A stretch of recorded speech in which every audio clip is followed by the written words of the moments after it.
Epicor is a vendor that's been around for a long time. They focus heavily on manufacturing, distribution, and to a lesser degree, construction types of businesses. But having said that, construction is an area that Epicor tends to thrive in. They're best known for their manufacturing capabilities, but still pretty strong in the construction space. And the reason Epicor is so appealing to many organizations is because you get a balance of the best of both worlds. It's a big enough product that it has enough breadth of capability, enough flexibility to meet various needs of different customers, but it's not so big or so heavy that it becomes overwhelmingly expensive or overwhelmingly complex for the average mid-size or smaller construction business. The product itself is highly customizable. It's easier to customize than some of the other systems in the market, so that's a consideration, especially if you have a unique business model or things that are secret sauce to your business and the way you operate that you'd like to preserve. Epicor can be a good flexible option to help you maintain that. And then finally, Epicor offers multiple hosting options. You can implement on-premise, you can also implement in the cloud. So if you're not yet sold on the cloud, or you're concerned about reliability, or you want to have the comfort of knowing that you are hosting the system yourself, you can certainly do that. Or if you want to take advantage of emerging cloud technologies, you can host it in the cloud as well. So either way, you've got multiple options there, and that's another strength of Epicor. Now, a couple of downside risks of Epicor to be aware of is, first of all, that the business intelligence and reporting can take some time to set up. It's a little bit more complex, a little bit more clunky or difficult to get the reports and the business intelligence set up that you want. There's other tools out there that can handle that better. So if that's a really high priority on your list, is that reporting capability, you might want to consider other options that are stronger along those lines. And then secondly, some of the advanced features that are inherent in the product can actually be hard to find. They're sort of buried in the product. It's not intuitive to get to them. So while it's intuitive to use the product in general, there's certain advanced capabilities that you have to really drill down into or know exactly how to get to that isn't quite as intuitive.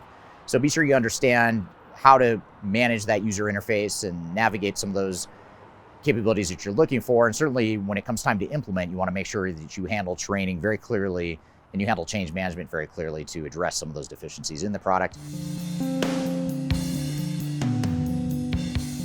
A product called Vista by a company called ViewPoint.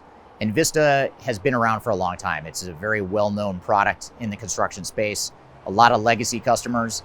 Quite frankly, we're actually helping migrate many Vista customers to other solutions, but it's been around for so long, it's so well established, it has so many strong capabilities in the construction space because that's what they specialize in, that it's landed at its number 3 spot, despite the fact that there are a lot of organizations that are still moving away from Vista.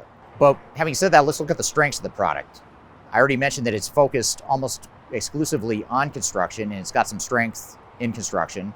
It is also very strong in accounting, especially in construction-specific accounting, project costing, labor costing, some of the things that are unique to construction businesses, Vista can handle well.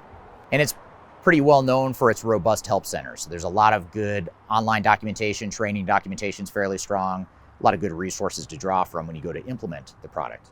Now, some of the downsides of the product and some of the reason why we see a lot of organizations actually moving away from Vista are, first of all, that it's not as scalable for larger construction businesses. So if you're a $100 or $200 million construction business or larger, or certainly $500 million or $1 billion plus, it may be that you've outgrown that system or it's not going to meet the needs of your business. And there's going to be other systems in our top 10 list that can handle your broader needs better. A couple of other things to think about are, first of all, it can be difficult to use or not intuitive if you're not in the accounting function. So it's very strong in accounting, as I mentioned, for construction. But when it comes to some of the more operational sides of things, it's not as intuitive, and some of the capabilities aren't as strong in those areas as some of the other systems in our top 10 list. And then finally, some of the customer support is lacking. There's not as strong of customer support as you might see with some of the other systems in the market. So that's something you really want to dive into and understand what level of support you might get directly from Vista, as well as what support you might get during the implementation as well.